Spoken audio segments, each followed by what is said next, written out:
Evening, everybody. Well, it's the end of another great day on our Canada trip of spring of 2023. And it's a recap of the events of the day.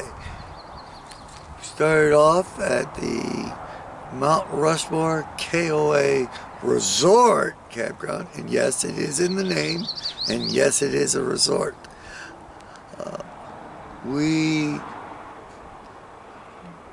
kind of got late last night into the KOA, so we ended up kind of shifting some stuff to the morning, which meant took showers, normal pack of the car, had a light breakfast, and then we headed down to Hill City for a formal breakfast at the Hill City Cafe. That was good. Portion was pretty darn large. I actually ate mine, and then I ate half of Evelyn's as well. So, as we were packing or going back to the car, we were planning on just touring the shops and doing some pictures when I heard a steam train whistle. Now, there is what's known as the 1880s train that runs between Hill City and Keystone, South Dakota. And normally I just try to get some photographs. I don't really try to do videos. Us and train schedules seem never to match. Well, we got down there and wow, there was a steam locomotive all ready to go with a string of passenger cars, and it's like, all right, cool. So got out and just took a few pictures and figured, well, I'll go down and see what time he's actually leaving, and talk to. There's a small private railroad museum, and one of the workers there told me, oh yeah, he's leaving in about 8 minutes. Oh, and by the way, if you go here and third crossing up the hill, you can get a great shot of him pulling up through the grade. Well, that led to one thing that led to another. So first thing we did was that we shot the train pulling out of the station, and then it was like, I told everyone, okay, we're going to do a train chase. And that's pretty much what like the name applies. It's not just a unique thing I came up. It's a common thing. Photographers will shoot one location and then drive fast, legally and safely, to get ahead of the train, and then they'll do another shot. Evelyn's never been on one of these. I've done one or two of them before, but they're pretty big. But now, of course, you can only do it with trains that are running slowly. I mean, anything above like 30 miles an hour, it's really hard to do that. But this one runs at about 10 miles an hour and 5 miles up the grades. So we pulled ahead and we got that.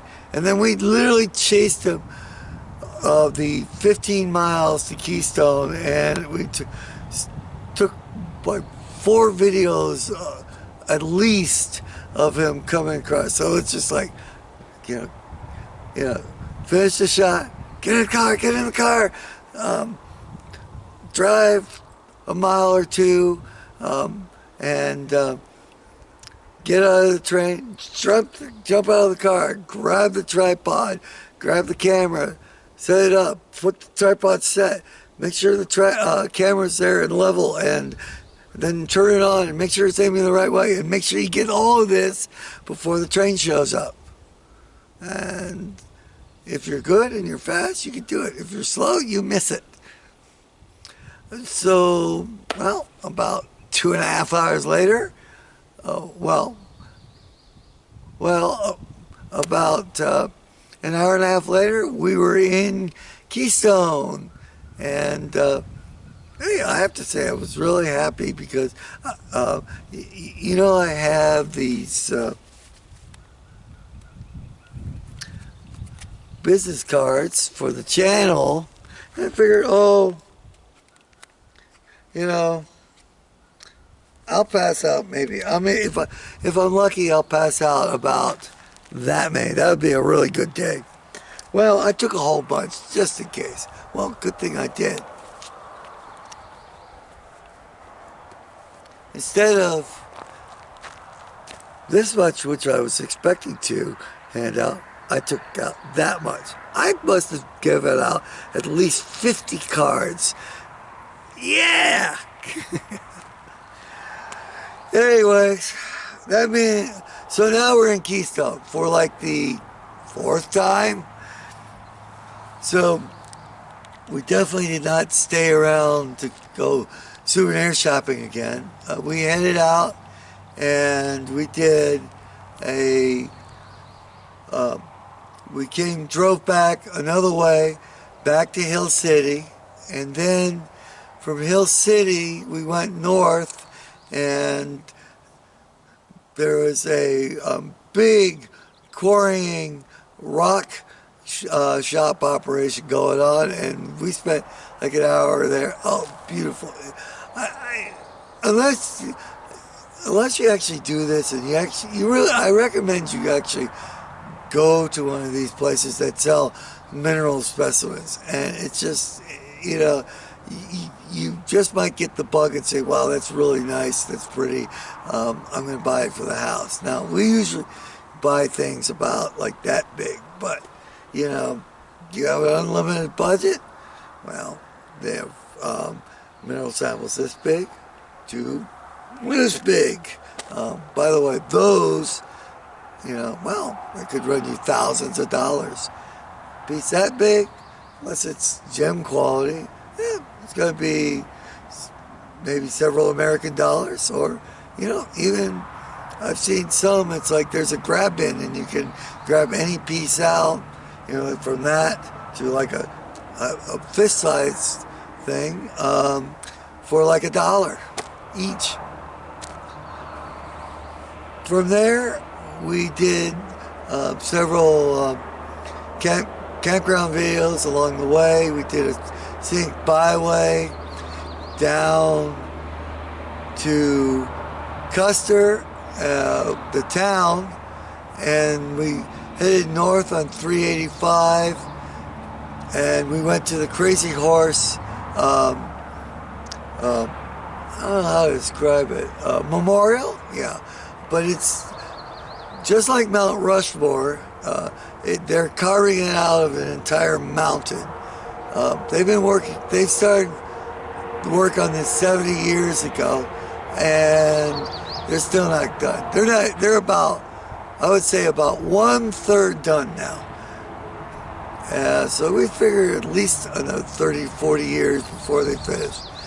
I was here 30, 40 years ago. I thought they'd be done by now, but it's done on as the money and funding is available, so it takes a lot longer. There's no government funding with this. This is all private donations and contributions.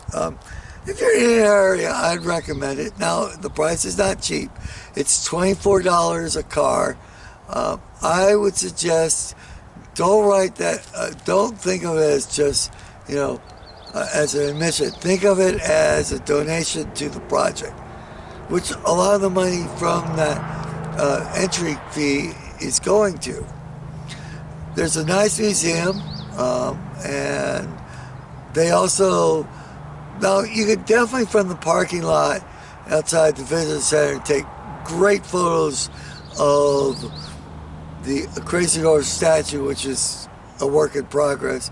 Or you could pay $4 for a bus tour that'll take you somewhat closer. We didn't do that, but you may or may not want to consider that. From there, we just took the back roads a little bit, and it was just like, okay, it's getting late, so we'll go look for a campground and for the night. And that is the end of this video, because this is where I'll go start the night video. This is Danusa and Evelyn in the background. Thanks for watching. Please rate, comment, and subscribe.